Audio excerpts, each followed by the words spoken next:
আগরতলা সূর্য চৌমুহনী এলাকার আদিত্য সাহা ও তার স্ত্রী দেবাদ্রিতা চৌধুরী মাতাবাড়ি থেকে বাড়ি ফিরছিলেন।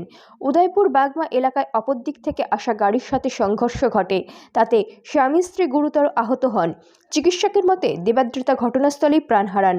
অপর গাড়ির চালক সমীর রায় এবং লক্ষ্মী সাহা গুরুতর আহত হয়েছেন। তাদের রেফার করা হয়েছে জিবি হাসপাতালে। জানা গেছে দুর্ঘটনায় আরও 3 জন আহত হয়েছেন। তাদের মধ্যে উৎপল সাহা এবং রানা সূত্রধরকে বিশ্রামগঞ্জ হাসপাতালে আনা হয়েছে। আরেকজনের নাম জানা যায়নি। বড়বাবু বলছিল যে একটা যান দুর্ঘটনা হয়েছে বাগমা কোরেয়ামরা সংলগ্ন।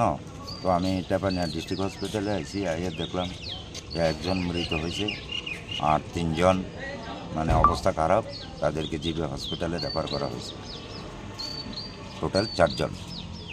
তো আর 2 জন লোক ওই বাগমা থেকে নাকি জিবিতে রেফার করছে ওই গাড়ি।